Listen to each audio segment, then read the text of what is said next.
as light as a feather, and as hard as dragon scale. Connaissez-vous le point commun entre cette scène-là et celle-ci? Tu regardes quoi, Castin? C'est un plan pour construire un pédalo en forme de canard, figure-toi. Il s'agit d'un schéma narratif appelé le fusil de Tchekhov. Ce principe est simple. Si à un moment dans une histoire il y a un fusil, alors ce fusil servira à quelque chose plus tard. Autrement dit, si on nous présente quelque chose dans un film, c'est qu'il sera utilisé. Ce concept s'appelle aussi le set-off payoff, préparation-paiement en français. Set-off, payoff. Set-off, payoff. Quelle chance tout de même que vous sachiez construire les pédalos. Les exemples les plus simples dans l'histoire du cinéma sont sûrement les gadgets de James Bond. Dans tous les films, on donne au début un certain nombre d'outils à 007, et dans tous les films, il s'en servira au moins une fois. Pourquoi cette règle existe-t-elle? Pour répondre à cette question, il faut en fait prendre le concept dans le sens inverse. Si un paiement arrive sans qu'il y ait eu de préparation, alors cela semblera sortir de nulle part. Si le spectateur ne savait pas que Frodon portait une armure, cette révélation de dernière minute qui sauve la vie du héros serait ridicule, voire même incohérente. Pour empêcher que ce genre de choses arrive, on utilise au début du film ce qu'on appelle l'exposition. Ce sont les scènes qui vont servir à présenter au spectateur les personnages, leurs relations, voire expliquer les règles de l'univers du film. Le problème, c'est qu'en général, une histoire commence dans un contexte existant. Les personnages ayant l'habitude de leur univers ne devraient donc pas avoir à l'expliquer. Les scénaristes doivent donc faire en sorte que les expositions soient justifiées dans le récit pour ne pas qu'elles paraissent poussives ou forcées. Pour cela, on utilise régulièrement un personnage, souvent le héros, qui vient d'ailleurs et qui découvre lui aussi cet univers. Le spectateur apprend donc ces informations en même temps que le personnage. Ainsi, dans Star Wars, Luke est un modeste fermier, vivant sur une planète éloignée. Dans Harry Potter, celui-ci est un moldu ne connaissant même pas l'existence de la magie. Dans Le Seigneur des Anneaux, Frodon vit paisiblement dans la comté, un lieu bien loin de tous les autres problèmes de son monde. Ces trois personnages, via leur aventure, vont découvrir leur univers en même temps que le spectateur. Les règles du payoff set-off et de l'exposition rejoignent en fait l'un des principes fondamentaux de l'écriture de scénario. Chaque scène doit servir à faire évoluer l'histoire. Aristote, qui est le premier à théoriser la notion d'histoire, est le premier à évoquer ce principe. Le lien des scènes est fondamental. Si la scène 4 est possible, c'est parce que la scène 3 existe. Si la scène 3 est possible, c'est parce que la scène 2 existe, etc., etc. Ce principe a donc traversé l'histoire de l'humanité jusqu'à nos jours. À la fin du 19e siècle, Anton Tchekhov, l'inventeur du fusil de Tchekhov, écrivait « Supprimez tout ce qui n'est pas pertinent dans l'histoire ». Aujourd'hui encore, dans les manuels de scénario, on peut lire « Il faut plutôt choisir les scènes en se demandant ce qu'elles peuvent apporter au développement du héros. Si une scène n'apporte rien, il vaut mieux la couper. » Et chacune de ces scènes doivent être écrites, elles aussi, suivant des règles très précises. L'anatomie du scénario est l'une des grandes références actuelles du manuel de scénario. Pour John Kirby, une histoire, c'est l'évolution d'un personnage. Il détaille les 7 étapes de ce qui, d'après lui, représente la structure idéale d'un bon scénario. Des structures de scénario, il en existe en fait beaucoup. En comparant rapidement des films, on peut même facilement en trouver des parties. Reprenons nos 3 exemples. Un héros sans histoire vit dans un endroit reculé. Il découvre qu'il est en fait quelqu'un de spécial, un élu, et qu'une grande aventure l'attend. Il rencontre son mentor, qui va le former à ce nouveau monde. Le héros découvre un ennemi avec qui il est lié d'une façon ou d'une autre. Le mentor se fait tuer. Le héros finit par vaincre le méchant et accomplit son destin. De toutes ces règles et de toutes ces structures, en tant que spectateur, consciemment ou pas, nous y sommes habitués. Quand un film ne respecte pas certains de ces principes, on entendra souvent à la sortie d'une salle « Cette scène ne sert à rien, l'histoire tient sur un post-it, il y a des incohérences, ou encore je n'ai rien compris ». Toutes ces critiques sont en partie la conséquence d'une vision particulière du cinéma. Partagée par une majorité, celle-ci se traduit par l'importance capitale donnée au scénario du film. Un bon film serait avant tout une bonne histoire, et toutes les scènes devraient être à son service.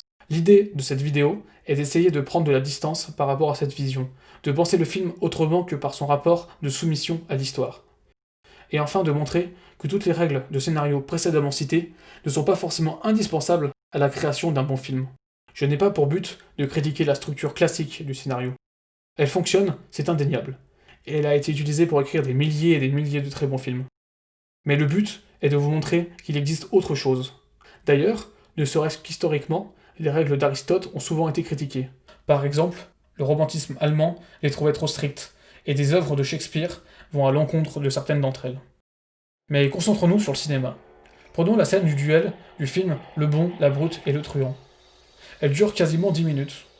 Pourtant, d'un point de vue de l'histoire, il ne s'y passe absolument rien. Les trois personnages se regardent juste. Dans le scénario, ces scènes devaient être constituées d'à peine 2-3 lignes. Si on devait suivre bêtement la citation de Tchekhov, on devrait supprimer ce surplus de temps, car il n'est pas pertinent pour l'histoire. Pourtant, si vous avez déjà vu le film, il y a fort à parier que ce soit une de vos scènes préférées de l'œuvre. Il s'agit tout simplement d'une scène basée sur la mise en scène, plutôt que sur l'histoire. Et c'est là que nous arrivons au point le plus important. Pourquoi regardez-vous des films? Si vous répondez pour l'histoire, dans ce cas, pourquoi ne lisez-vous pas plutôt des livres? Ou des BD? Pourquoi n'allez-vous pas plutôt voir une pièce de théâtre ou un opéra? Pourquoi ne jouez-vous pas plutôt à un jeu vidéo? Tous ces exemples possèdent une histoire. Si vous avez choisi de regarder un film, c'est qu'il y a dans cet art quelque chose en plus qui vous motive. De la même façon que si vous préférez par exemple la littérature au cinéma, c'est parce qu'un livre apporte des choses en plus de l'histoire qu'un film n'a pas. Car ce qui va réellement vous faire aimer une œuvre, c'est ce qu'elle va produire chez vous. Que ce soit de l'émotion, de la réflexion ou simplement du divertissement. L'histoire est un des outils les plus utilisés au cinéma pour y parvenir, mais ce n'est pas le seul. Et à partir du moment où ce n'est pas le seul, ces principes qui le composent deviennent indispensables. Ainsi que le duel de Le Bon, la Brute et le Truand dure 10 minutes au lieu de 30 secondes ne sert à rien d'un point de vue scénaristique, mais c'est essentiel dans le film pour la tension que cela dégage, tension créée par la musique, les cadrages, la durée des plans, le jeu des acteurs. On met clairement de côté l'avancée de l'histoire durant une scène pour se concentrer sur autre chose. Avant d'aller plus loin, intéressons-nous rapidement à l'histoire du cinéma. On divise le cinéma en 3 catégories. Le cinéma classique, le cinéma moderne et le cinéma post-moderne. Comme vous le voyez aussi, on délimite souvent ces catégories par époque. Personnellement, je ne trouve pas ça très pertinent. D'abord, parce que les experts ne sont pas forcément tous d'accord sur les dates, et aussi parce qu'il y a plein d'exceptions. On trouve quelques films modernes à l'époque du classique, et à l'inverse, il y aura toujours des films classiques. Bref, s'il fallait résumer plus grossièrement, je dirais que le cinéma moderne s'est vraiment démocratisé dans les années 50-60, et le cinéma postmoderne dans les années 80-90. Le film classique est un film avec une intrigue claire et linéaire, des personnages avec des personnalités bien définies et un scénario qui prédomine. Toute action doit être à son service. Le film moderne est un film avec une intrigue qui semble moins écrite et moins évidente. On y voit des rêves, des souvenirs, des visions, l'histoire n'est plus linéaire. Les personnages sont plus complexes et torturés. Ces derniers ne sont plus forcément de grands héros, on les suit dans leur vie quotidienne. La mise en scène peut prendre le pas sur le scénario. Le film postmoderne est un film cinéphile qui cite d'autres films via des références. Il peut aussi être ce qu'on appelle un film attraction, qui par l'évolution des effets spéciaux et des possibilités actuelles de la caméra vont faire vivre des sensations fortes aux spectateurs. Bien évidemment, un film d'une catégorie ne reprend pas forcément tous les codes, et à l'inverse, certains films semblent appartenir à plusieurs. Ici, ces 3 catégories sont résumées à l'extrême. Il y aurait beaucoup plus de choses à dire, mais c'est pas le sujet de la vidéo. Nous allons nous intéresser ici particulièrement au passage entre le cinéma classique et moderne. Car finalement, le cinéma classique représente bien les codes du scénario que nous avons défini précédemment. Un scénario clair, logique, prédominant. A l'inverse, le cinéma moderne, voulant briser les codes, s'est éloigné de cette vision-là. Prenons par exemple le film de Voyage au bout de l'enfer de Michael Cimino, sorti en 1978. Il s'agit d'un film moderne et il parle de la guerre du Vietnam. Il dure 3 heures et a une structure assez particulière pour son sujet. Il est constitué de 3 parties. Une première, assez longue, avant la guerre, une deuxième, plutôt courte, pendant la guerre, et une troisième, elle aussi assez longue, après la guerre. Durant toute la première partie, nous allons voir les personnages vivre leur vie, chasser, s'amuser, boire, et c'est tout.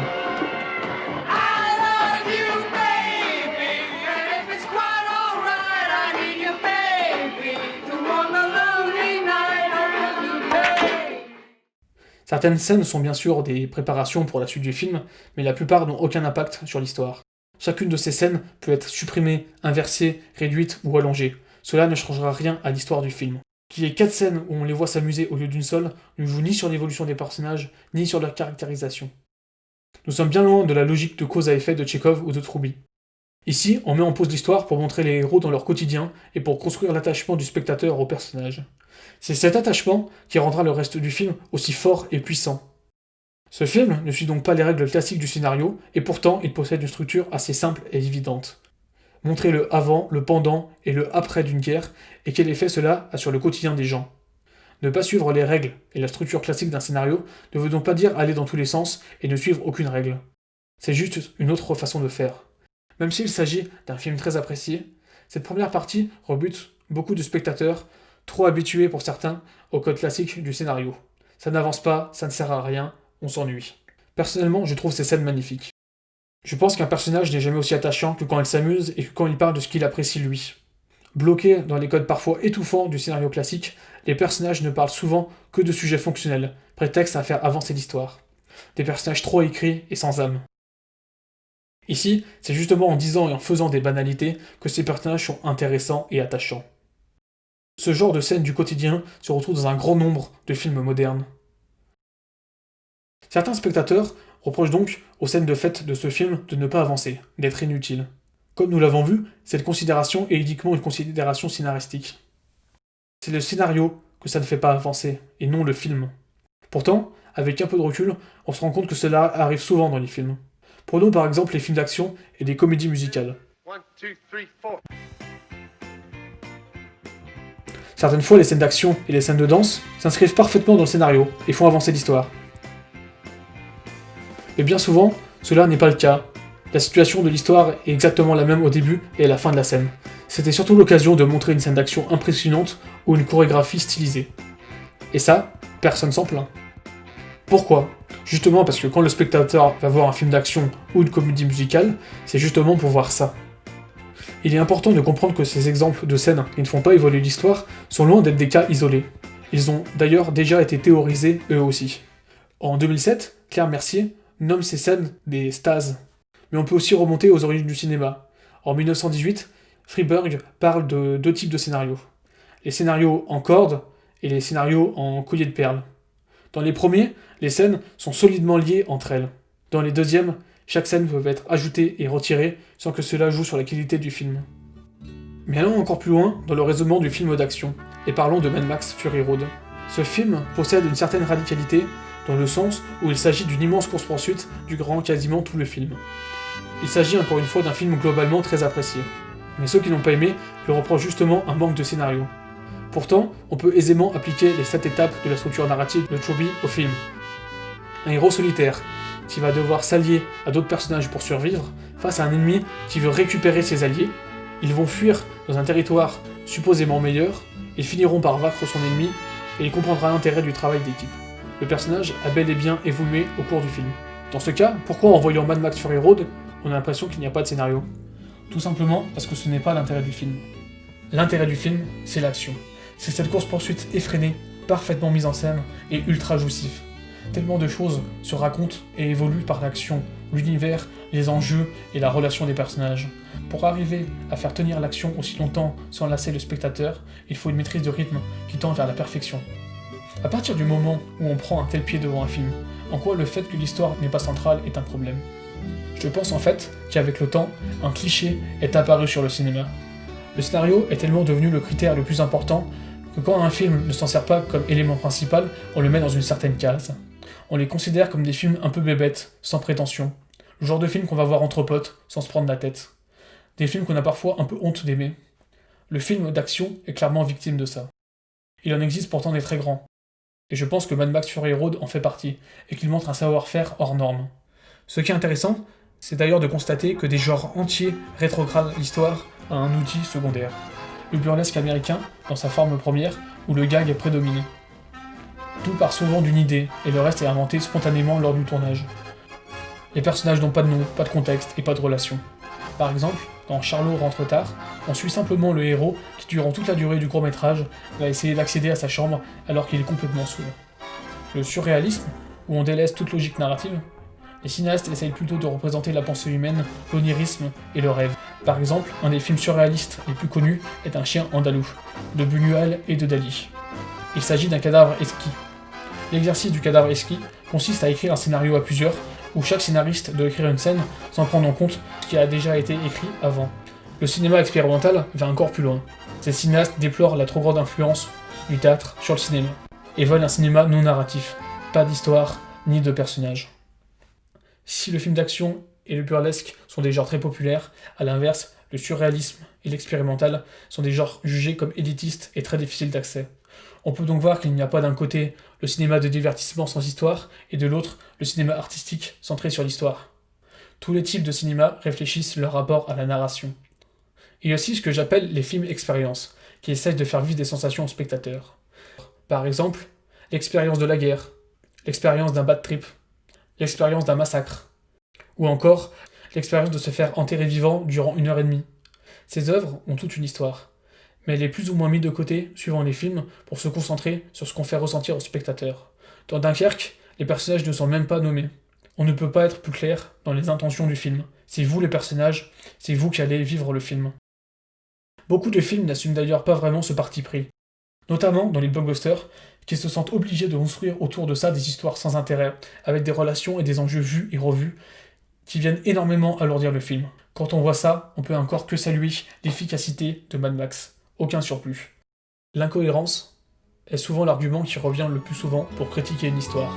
Pour revenir sur ce qui a été dit dans la première partie avec le payoff set-off, finalement une incohérence est un paiement qui arrive sans préparation. Cela paraît sortir de nulle part et est incohérent avec ce qui a été établi dans du film jusqu'ici. Il s'agit donc d'une erreur pour le scénario. Mais s'agit-il forcément d'une erreur pour le film ? Pour moi, il y a deux sortes d'incohérences, celles qu'on remarque et celles qu'on ne remarque pas. Les premières sont si voyantes qu'elles peuvent nous sortir du film et nous empêcher de l'apprécier. Là, c'est problématique. Mais il y a aussi celles qu'on ne remarque pas, et elles restent uniquement des erreurs de scénario qui n'affectent pas l'appréciation de l'œuvre. Ces dernières sont celles qu'on peut remarquer lorsqu'on voit pour la 2e ou 3e fois un film. Mais cela veut bien dire ce que ça veut dire. Le film est tellement bon que la première fois que vous l'avez vu, vous n'avez rien remarqué. Autrement dit, ce que le film suscitait chez vous était plus important que l'histoire du film. Ce qui est, encore une fois, totalement normal. D'ailleurs, avez-vous déjà essayé de raconter précisément l'histoire d'un film à quelqu'un ? Vous remarquerez que quelle que soit la qualité du film, vous pourrez mettre en avant des simples détails et à l'inverse totalement rabaisser des éléments importants. Pourtant, tout ce que vous direz est totalement vrai par rapport au scénario du film. En racontant uniquement des faits scénaristiques, il est très simple de descendre une grande scène de cinéma et à l'inverse d'en sauver une très mauvaise. Un blogueur nommé Audio Connard s'amuse d'ailleurs à faire ça. Il raconte les films en faisant preuve d'une grande mauvaise foi et sans jamais aborder la mise en scène. Vous verrez que comme ça, tous vos films préférés paraissent incohérents et mal écrits. Nous voyons donc qu'il y a une vraie différence entre apprécier un film et apprécier son histoire en tant que telle. Un scénario n'est pas un livre, il ne possède aucun style littéraire. Il est uniquement écrit pour être adapté au cinéma. Le critiquer seulement d'un point de vue scénaristique peut donc ne pas être pertinent, car cela ne prend pas en compte tout le potentiel de mise en scène qu'il y a derrière chaque scène. La façon dont nous concevons les films font que l'écriture de scénario est la première étape de la fabrication. Et c'est avec lui que nous allons convaincre les producteurs. Cela crée forcément sur le long terme une certaine norme. Il doit être vendeur et doit se suffire à lui-même à ce moment-là. Pourquoi le matériau de base d'un film ne pourrait pas être autre chose, comme une idée de mise en scène par exemple ? Nous avons tellement l'habitude de la façon de faire actuelle que cela paraît presque un non-sens. Pourtant, encore une fois, à l'époque du burlesque, l'idée de base d'un film était un gag et non une histoire. Aussi, certains réalisateurs comme Tchechiche ou Cassavetes laissent souvent une grande liberté d'improvisation à leurs comédiens. Alors oui, ces films ont une structure, ils sont quand même écrits, mais l'idée est là, on reporte une partie de l'écriture du film au moment du tournage. Les incohérences vont souvent de pair avec l'incompréhension. Cette impression de ne pas comprendre le film. Là aussi, il y a des exemples qui montrent que dans certains cas, ce n'est pas un problème. Il y a par exemple les films labyrinthiques, dont actuellement Christopher Nolan est le grand représentant. Le cinéaste s'amuse avec le spectateur en faisant un récit volontairement complexe. C'est alors au spectateur de jouer le jeu, de réfléchir au film, d'y revenir plusieurs fois pour essayer de trouver les indices et de décrypter le code. Il y a aussi les films oniriques qui essaient de représenter à l'écran des rêves et des cauchemars, comme Lost Highway de David Lynch par exemple. Le film est incompréhensible, mais il arrive à créer une ambiance tellement envoûtante, effrayante et hallucinante que cela ne devrait avoir aucune importance. Ce film est totalement fascinant. Mais contrairement à Nolan, je suis persuadé qu'il n'y a pas de clé pour pouvoir comprendre le déroulement de l'histoire. L'intérêt du film n'est pas là. L'histoire est au service de l'ambiance, et non l'inverse. Pourtant, je comprends le film, je comprends ses thèmes et là où il veut en venir. Parce que oui, comprendre un film, ce n'est pas forcément comprendre son histoire. L'art se définit par l'émotion et la réflexion. Durant cette vidéo, j'ai surtout parlé d'émotion et de ressenti, parce que c'est ce qui m'intéresse personnellement le plus. Mais la réflexion, elle aussi, peut venir d'ailleurs que l'histoire. Une scène d'action, par exemple, peut amener la réflexion, car elle peut par exemple montrer la combativité d'une personne contre d'autres gens ou contre une société. De la même façon, les films surréalistes peuvent faire réfléchir, ne serait-ce d'ailleurs que par leur rapport à l'absence d'histoire. Un film peut donc transmettre des messages par d'autres moyens que son scénario. Avant de conclure cette vidéo, j'aimerais préciser un point. Tout au long de la vidéo, je dis que ce qui est important dans un film, c'est ce qu'il provoque chez vous, que ce soit de la sensation, de l'émotion ou de la réflexion. Mais ce n'est pas parce que le film provoque quelque chose chez vous que c'est un bon film. Dans un film d'horreur, par exemple, il est très simple de faire sursauter le spectateur avec un jumpscare qui vous saute au visage. Dans un drame, il est aussi relativement simple de faire pleurer le spectateur avec des scènes tire-larmes, où le héros pleure en gros plan et au ralenti avec une musique triste. Suivant leur utilisation, ces deux procédés peuvent être extrêmement racoleurs, vulgaires et faits sans aucune finesse. Quand on fait des études de cinéma, on nous apprend plein de choses. À bien cadrer une scène, à bien l'éclairer, à bien la mettre en scène, etc. Mais on nous apprend aussi que de ne pas suivre ces règles permet d'en découvrir de nouvelles. Un plan mal cadré, par exemple, peut permettre de créer un effet de malaise. Il faut voir l'écriture du scénario de la même façon. Un scénario peut être important ou inexistant, simple ou complexe, incohérent ou logique, organique ou tout plein d'autres choses. Une fois que le film est terminé, le scénario n'est qu'un élément parmi d'autres. L'important, encore une fois, c'est ce que le film provoque chez le spectateur.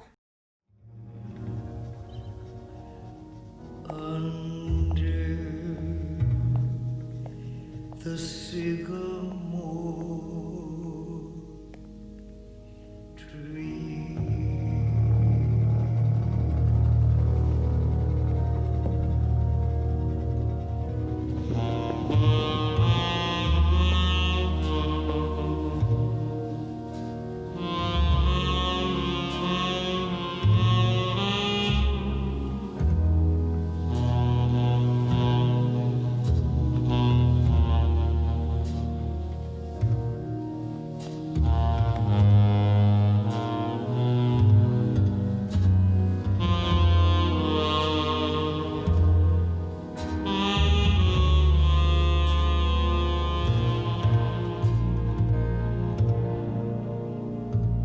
And I'll see you, and you'll see me, and I'll see you in the branches that blow in the breeze. I'll see you in the trees. I'll see you in the trees.